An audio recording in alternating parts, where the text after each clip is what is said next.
Everybody, and welcome to another YouTube Hangout. I'm super excited to be here with a legend, a living legend, an expert on so many topics from sales to productivity to time management and leadership and entrepreneurship and success. He's written over 80 different books. Many of them went on to be best-selling books, and he's got a new course out called Power Productivity. Mr. Brian Tracy. How are we doing, Brian? I'm doing great. How are you? I'm amazing. Thank you for making the time. I know you have a busy day shooting a bunch of videos for your channel, and I appreciate you carving out some time for us today. It's a pleasure. So we're talking about productivity, and my audience is mostly entrepreneurs who may be full-time on their business or part-time and they want to go full-time. They could be having a job and want to make that transition. This is one of the most common questions that we get is around this topic of productivity. How do I manage my time? How do I focus on the right things? And I know you've got this new course talking about it. For the entrepreneur who's getting started and trying to build this to a full-time business, or for the entrepreneur who's already in it full-time and trying to get to that next step, what are some of the tips that you would give them on how to be productive? Well, I often ask my entrepreneurs, I say, why do you get up and go to bed in the morning, go to work in the morning? Why do you get out of bed? And they say, they think about it for a while. And I say, well, the answer is MMM, which means make more money. You don't go to work to make less money or to make the same money. You go to bed, you go to work to make more money. So I said, now, how do you make more money? Well, it's called SMS, and that means sell more stuff. And so you MMN by SMSing. Now, if you are not selling more stuff in the course of the day, then you might as well go home to bed and pull the curtain, pull the covers up over your head and go back to sleep, because you're of no value to yourself or anyone else. And then I start to point out, I learned this from a very successful man. Look around your office, all right? Look around your office. Now, what don't you see in your office? And the answer is you don't see any customers, all right? So why are you in your office? There's no customers there. You can't sell more stuff. And if you think you're going to sell more stuff by sending out tricky email messages, then you probably need some medication or a checkup from the neck up. The only way that you sell stuff is you go out there and you talk to customers and you ask them to buy it. And so if you're not out asking to buy it, now, what are the three keys to selling more stuff? They are prospecting, presenting, and closing. Prospecting means finding new people who can and will buy and pay in a short period of time, and then telling them, presenting that your product or service and why it is the very best choice for them now, and then closing them and getting them to make a decision today, this minute. So therefore, all come together is prospecting, presenting, and closing is how you sell more stuff, which is why you got out of bed in the first place. Now, so they interviewed, interesting point, because I've been through all of this myself. They've interviewed entrepreneurs and they say, how important are sales to your business? And the entrepreneurs say, oh, most important thing of all, oh, sales, blood to the brain, oxygen, to the heart. Without that, there's no business. I say, okay, well, next question the researchers asked is, how much of your time in the course of the day do you spend selling more stuff? And they say, oh, all day long. That's all I do. It's all I think about. I get up in the morning, think about it all day. And so then they said, well, all right, do you mind if we follow you around with a camera and a stopwatch for 30 days and just see how you actually use your time? No problem at all. You know what they found out? The average entrepreneur spends 11% of their time prospecting, presenting, and closing. Wow. The other 89% is spent, excuse the expression, dicking around. They're doing fun things, easy things, checking their email again, sending out emails. They're making phone calls. They're checking their spam. They're spending so much time. 50% of working time today is wasted. And if they're not checking email, they're chatting with their friends, and they're chatting with their buddies, and they're drinking coffee, and they're having lunch, and they're going around feeling like big shots because they've got their own business. But the fact of the matter is, if you're not prospecting, presenting, and closing, you might as well go home to bed, because you're of no value. Even worse, you're probably a detriment to other people because you're stopping them from working by talking to them or sending them email or keeping them busy. Email, according to the Harvard University, and it's about 3 studies I read this week, is killing entrepreneurs because they can't stop. They have this irresistible, almost like an addiction to electronic interruptions, and they can't stop. And so just yesterday, Wall Street Journal had this great article, which is what I've been saying for the last 5 years is turn it off. Don't turn it down, turn it off. Check it every 2 to 3 hours and then turn it off. Oh, what if it's an important message? Well, what you do is you say this: I check my email 3 times a day. If you've sent me an email between those times, I will get back to you as soon as I can. If this is an emergency, phone this number. And the phone will never ring. And then what you do is you do three 20-minute phases a day. First of all, you do your first check is at 10:30 or 11.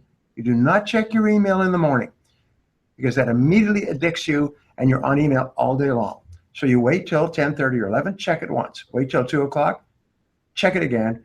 Wait till 4:30, check it the third time. On and off in 20 minutes and shut it down. If you can do that, you'll double and triple your productivity. And that's one of about 100 ideas that I can give you. But if you'll just do that, that'll do more to help you to be successful in selling more stuff. Because if you're not wasting all this time doing that, you have only one choice, is to sell more stuff. Talk to customers, talk to people and ask them to buy your product. I love the energy. I mean, you've been doing this for so many years, helped so many people, and you still get fired up about allowing people to add more creativity and productivity to their lives. I love that message about not starting the day with email and starting at 10:30 or 11 o'clock. What then do you recommend that entrepreneurs do start their day with? Well, I'll give you a very simple process. I was teaching this to someone in Japan yesterday, actually a very large number of people in Japan yesterday. And it starts with a piece of paper and you. A piece of paper and a pen or pencil will make you rich. And we won't go into goal setting. It's a whole separate process. But make a list of everything that you have to do tomorrow. The best time to make your list is the night before. If you make a list of your whole day for tomorrow, your subconscious will work on your list overnight, and you'll wake up in the morning with ideas and insights that are sometimes quite amazing. So you make a list, and then you look at the list, and you ask this simple question. If I could only do one thing on this list before I was called out of town for a month, which one task would I want to be sure to get completed? And put a circle around that, your list. Now, when you get up in the morning, whatever time you start, and that's a very interesting point, wealthy people get up in the morning by 6 a.m. Poor people get up at 7 or afterwards. Wealthy people get up earlier, poor people get up later. Real simple. So if you're getting up around 7 o'clock, you're always going to be poor. For the simple reason, by the time you get started, the day is half finished, and now you're checking your email and you're talking to your friends, and then it's lunchtime and coffee time and spam time and everything else. Get up at 6 o'clock and develop a ritual. Get up, exercise, then sit, plan your day, get organized, and start to hit it at 8 o'clock. And the first thing you do is you start on your most important task.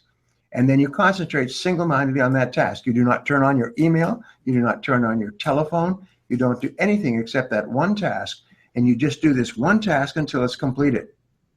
Now, you've already agreed with yourself and the world that there's nothing more valuable in the world than you could do than this one task. So do this. And if you develop a habit of getting up in the morning and starting and completing your most important task, it will transform your life. It's one of the most incredible productivity habits ever discovered. And every person who discovers it, they see their income, their productivity, their performance, and their satisfaction just explode. It's very simple. The question is, do you have the discipline? Do you have the self-control, the willpower to start and complete your most important task? If you don't have it, you can develop it with practice. If you develop with practice, it soon becomes easy and automatic. And if you just do this, your productivity will double the first day. So what do you think holds people back? They know what they want to do, but they just can't keep the habit. They do it once and then they fall off the train, and then next month they do it again and they fall off the train. How do you make that consistent? Well, you just keep working at it and working at it. The best way of all is to plan it in advance. Instead of sitting down, never start work without a list, and never start work without prioritizing your list. People sit down and they say, well, before I make a list, I'll check a little email, check a little spam, send something to my friends, see what's going on YouTube, and so on and so forth. And then they look up and it's 10 o'clock and they haven't done anything of value. So what you do is you have to say, what do they say?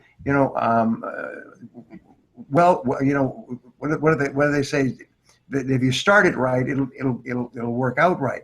So start it on your most important task, and do that until it becomes a habit. Now, here's an interesting thing about checking email, is when you check email, it triggers the release of dopamine in your brain. Dopamine is a drug. And by the way, there's all kinds of books and articles and scientific studies on this. And dopamine is the same drug in cocaine. And what it does is it's triggered every time you have a shiny object or something new or different or interesting or sparkling. If a telephone rings next to you, you go bing, your brain releases endorphins, and you can't hardly wait to see what it is.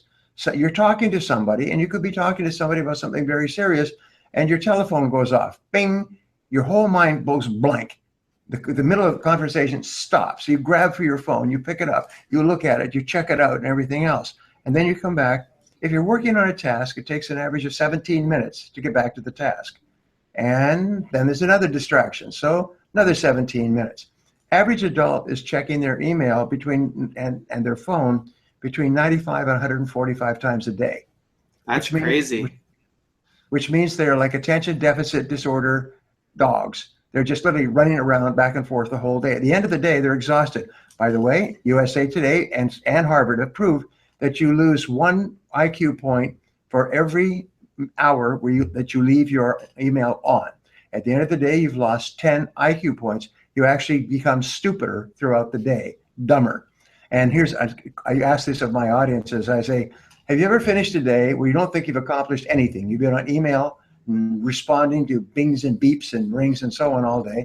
And at the end of the day, you go home and honey says, what do you want for dinner? And you say, I don't know. I don't care. Anything. I just want to drink.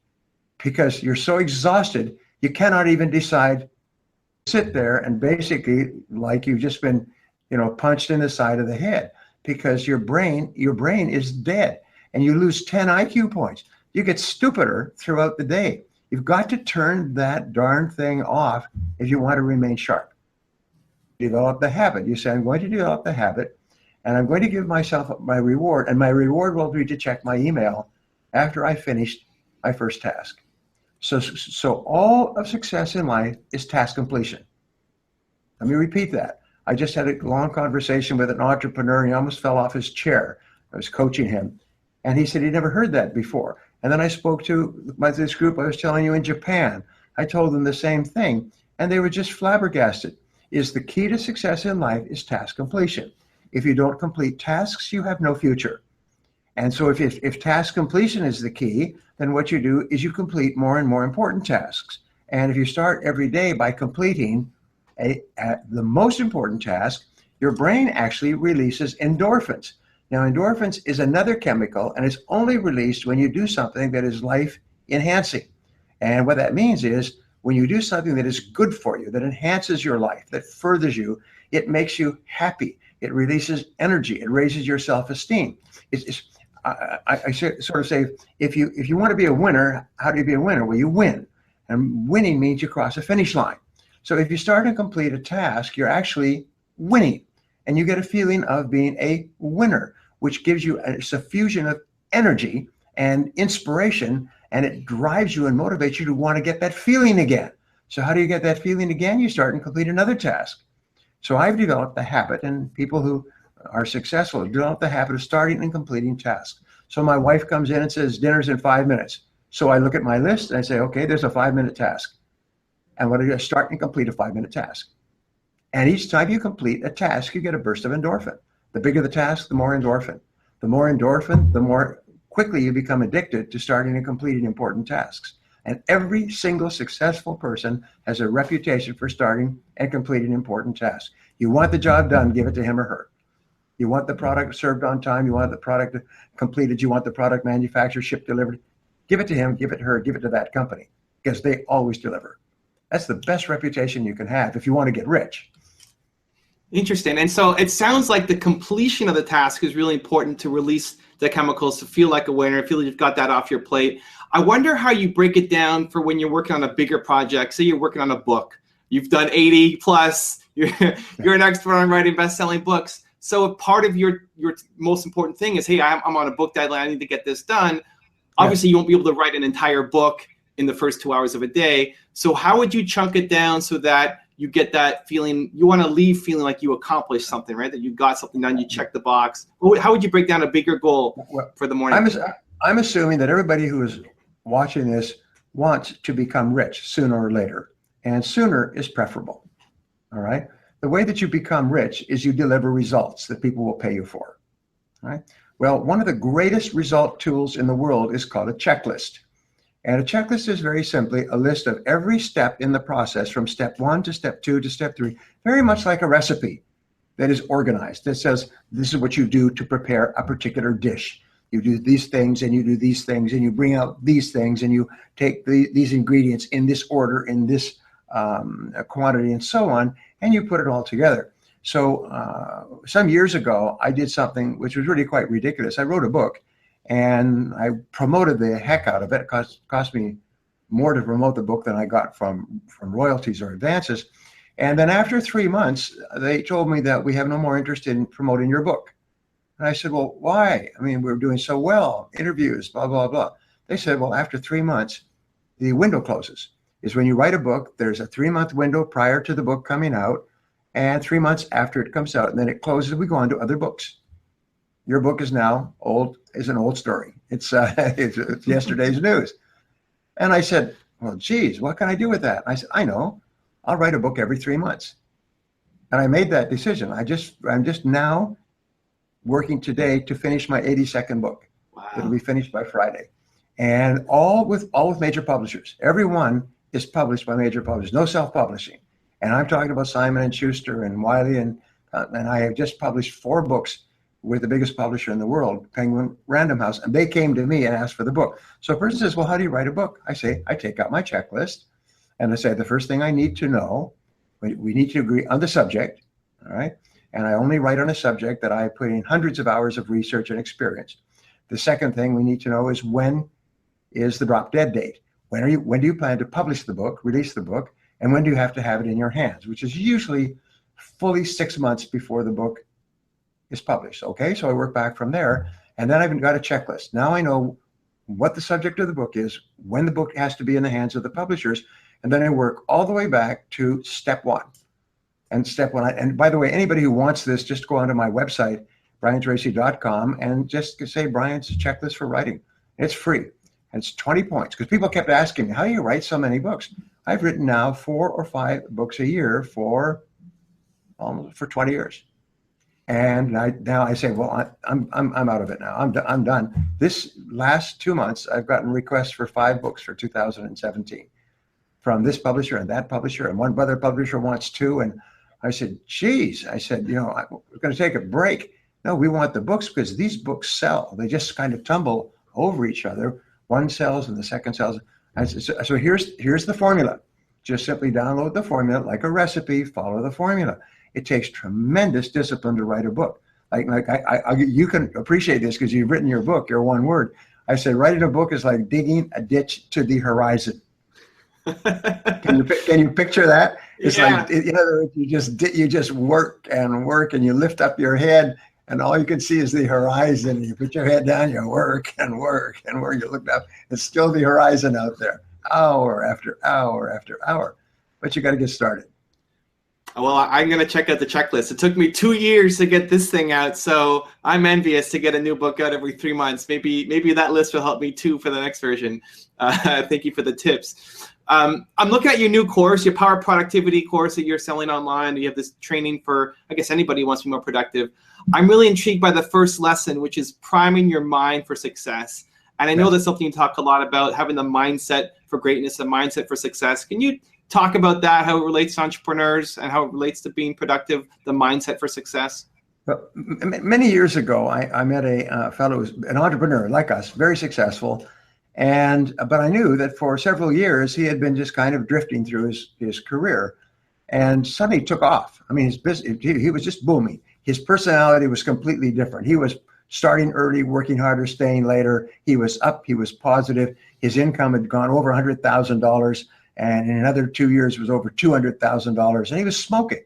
And so I asked him this question, and I never forgot the answer. I said, what was the turning point in your life? And he said, Brian, he said, I finally decided to get serious. I finally decided to quit screwing around. is I was talking all the time about I want to be successful and I want to make a lot of money and everything else. And I went home and watched television, and I started a little bit later and went for coffee with my friends during the day and so on. I finally decided that I'm going to get serious about this. And I put my head down, and from that time on, I started to get up earlier. I started to start earlier, work harder, stay later, don't waste time, hammer, hammer, hammer. I'll give you another example, very simple. No successful entrepreneurs work less than 6 days a week. No successful entrepreneurs work less than 60 hours a week. Anybody who thinks that they can have balance and work 8-hour days and spend, time in their personal life and so on, that's good. Get a job working for wages and worry about money all your life. Drive a used car, have holes in your shoes, and eat macaroni and cheese, because that's what people do who work from 8 to 5. Every single person who is wealthy hits it all the time. They get up earlier, they start earlier, and they hit it, and they work longer hours. But here's the great payoff, is they're happy all the time. If you're doing something that you enjoy, like you talk about your values, your one word, if you're doing something that you enjoy and you're getting better and better at it, you love your work. My partner here is Eric Berman, and Eric and I have been together for 15 years, and we're talking about self-discipline. And what we find is it takes more discipline not to work than to work. I mean, we really have to promise ourselves and others and block off the time, make non-refundable deposits on vacations and things like that, because other than that, we just love to work all the time. And so we work 10-hour days. If I work less than 10 hours, and I'm 72 now, if I work less than 10 hours, 6 days a week, I feel that somebody's going to find me out.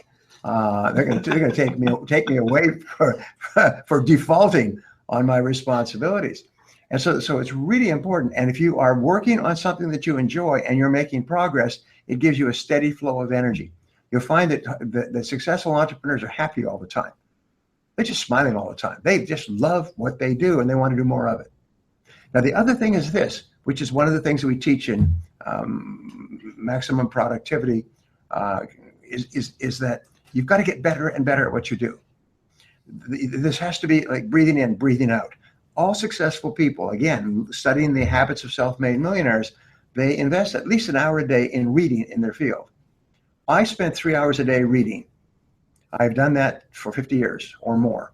I just read all the time. I read on planes, I read on trains, I read on automobiles, I read at home in the morning, I read in the evenings, I read on vacations.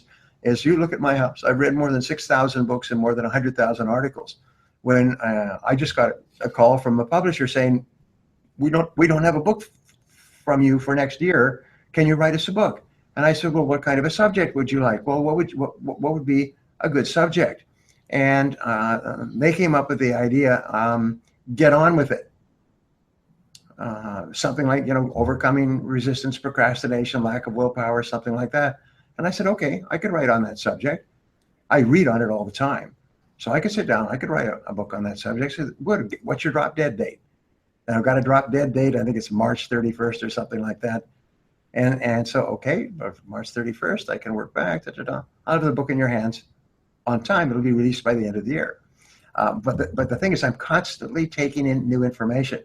So people say, well, how can you write so many books? If you read my books, they run from anywhere from 120 pages to 350 pages, and they're chock-a-block jammed full of content. There's no entertainment books. There's no stories about me. Some people think that they are the most fascinating person in the history of the world. And so if they write every thought and feeling they've ever had in their whole life and every experience and so on, that this is going to be fascinating reading for other people. No, nobody cares about your story. Everybody cares about their story. But what they do care about is getting better so they can earn more money faster.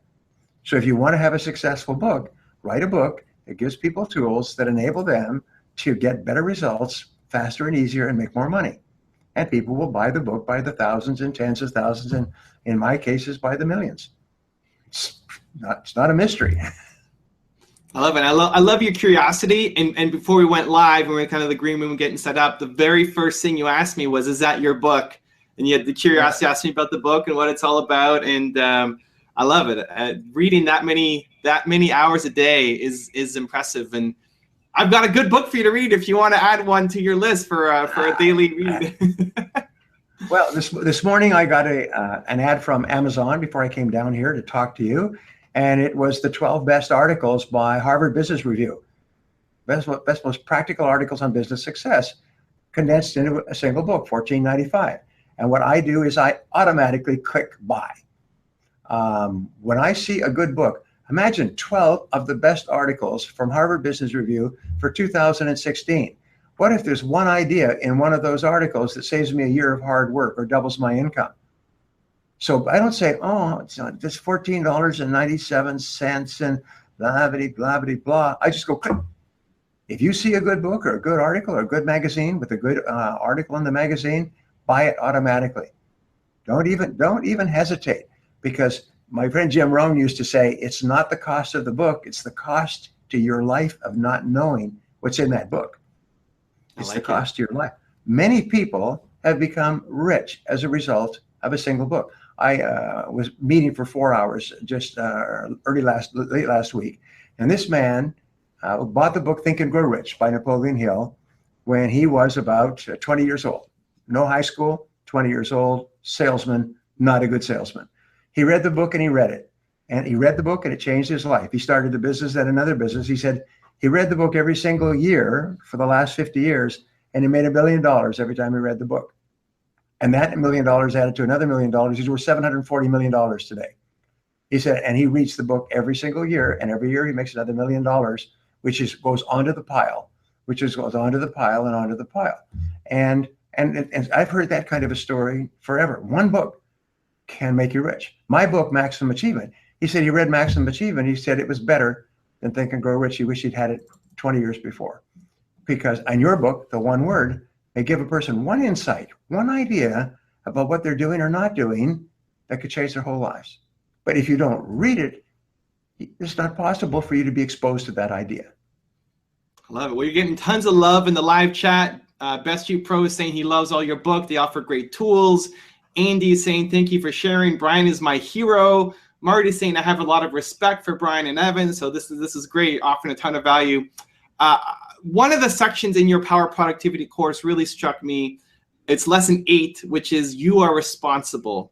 And I think a lot of people will blame the president for them not being successful, and blame their parents, and blame the economy, and blame their lack of education and resources. We always have a reason for not being more successful. And that, I love that lesson, because I think it really speaks to the heart of successful entrepreneurs. Can you talk a little bit about accepting responsibility for where you are currently in life and where you need to go? One of the books I'm thinking of writing, if they keep on asking me to write books, it's going to be called Turning Points. And I just realized over the last couple of years that each one of us has turning points. As our lives are going along, and a turning point could be abrupt, the getting fired, going bankrupt, the end of a relationship or a marriage or something like that. It could be an abrupt turning point, or it could be just like sort of like a road that just kind of turns, and you kind of took this road. And then when you look back years later, you realize that that turning point changed your whole life forever. It could be just picking up a book. I have had a person write to me. He picked up one of my books he paid $1 for it at a used bookstore. He said within 3 years he was a millionaire. He said he didn't go to used bookstores. Here it was, and it's in a big box. And he just was sort of attracted to the title, and he picked it up, and it changed his life forever. And so you never know about these turning points. So going back to answering your question, I was 20 years old. I dropped out of high school.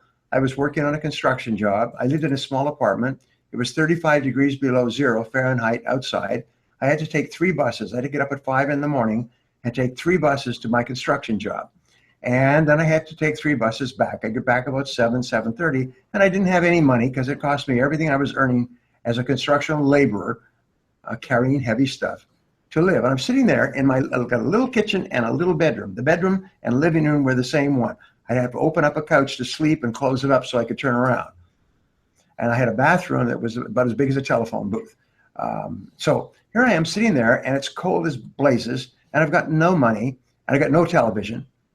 I've got no radio. I've got no music. I'm sitting there, and suddenly, like a light bulb, and I've written about this, I said a light bulb flashing in my face. I realized that this is my life. This is my life. and I am responsible. No one is going to come to the rescue.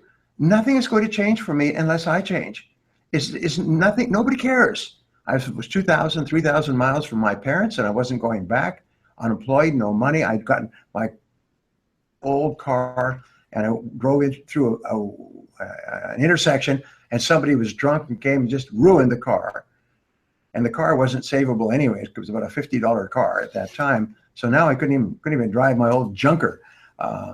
Anyway, I said, this is my life. And suddenly it dawned on me, I am responsible.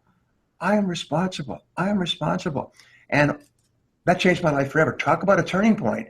My life turned abruptly. That didn't mean that suddenly I was successful and so on. It took a long time, because the second turning point for me, I realized it took a long time. Responsible for what? Well, I'm responsible for my own goals. So the second major turning point in my life is when I discovered goals. Oh my God, I still remember. I wrote down my first list of goals, and 30 days later, my life had transformed. I couldn't believe how powerful goals are. And then the third turning point, I still remember these, I call them a golden triangle, was when I discovered continuous learning, personal development.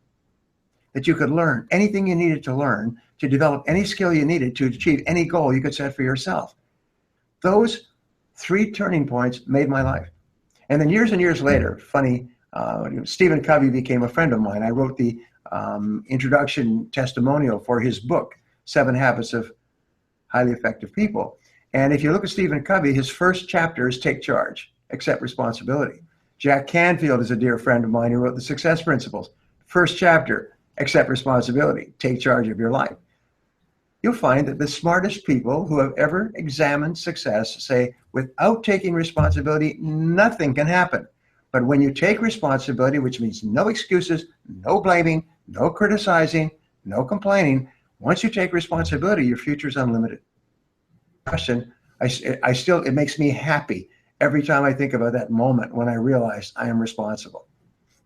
I love it. Well, people in the live chat want to see this turning point book get released. So you've got an audience when it does come out, and some are saying that this video is their turning point. So always having an impact on the audience. Brian, I know you're tight on time. I know we've got to wrap things up. Your Power Productivity e-course. Is there a message you want to share?